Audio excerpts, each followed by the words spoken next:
Sáng sớm là mẹ thay tả cho con gái đi. Thay tả là thay tả.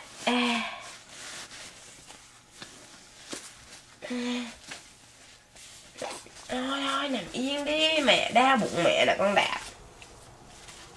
Đánh tay mẹ luôn nè. Hả? Đánh tay mẹ luôn á hả? Có kìa. Có kìa.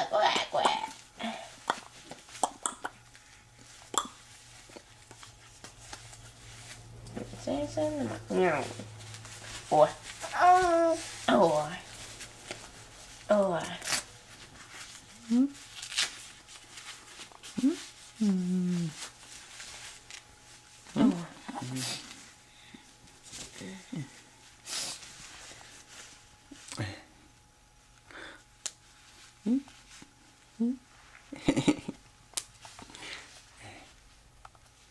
Gì đó con?